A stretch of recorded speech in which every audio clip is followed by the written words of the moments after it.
Greetings to you.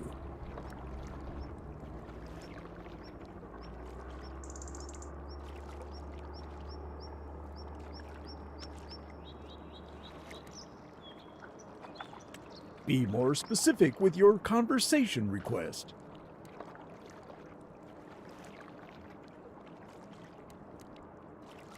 I am pleased with your choice.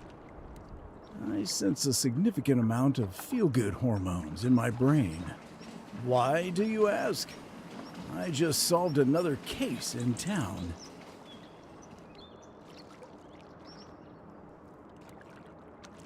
Well, feeling happy is the result of a high level of feel-good hormones, is it not? The circumstances of the case are straightforward. A female individual prepared a strawberry cake and subsequently placed it on her windowsill to cool. So far, so stereotypical, the image of a classic romanticized baking process. But a few hours later, the cake tin was found empty. Raided. Sure enough, the local constabulary was called immediately. They only examined the kitchen and found a strawberry jam-infused fingerprint on the windowsill. After a few investigations and questioning, helper Ben was indicted because he was seen in the area. He denied everything. Still, that helper got himself stuck in some contradictions. Classic Ben. But was he actually the charlatan running around, devouring our cakes? As the police did not deem the case very important, it was closed. But Ben's reputation was still put into question. You know how fast word can travel in these parts. He asked me to prove his innocence as I observed the kerfuffle. I didn't feel like standing around and accepted the challenge to look into his case. Tell me, recruit, what would you have done next?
Wrong.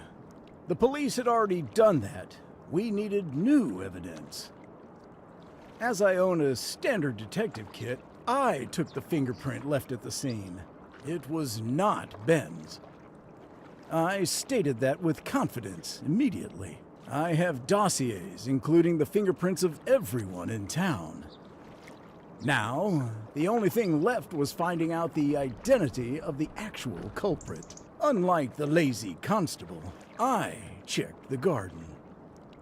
There were prints left on the ground.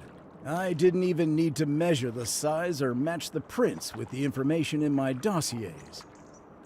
The delinquent had revealed themselves to me, hanging their head in shame, caught red-snouted with jam all over it, like a piece of soggy, jellied-up toast found on the floor, marking them with the crime for everyone to see.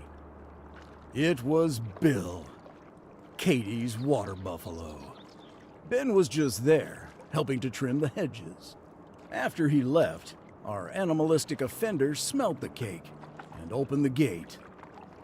He then crept up to the window and devoured the cake. I informed the constable to clear Ben's name. They hung up on me in an instant.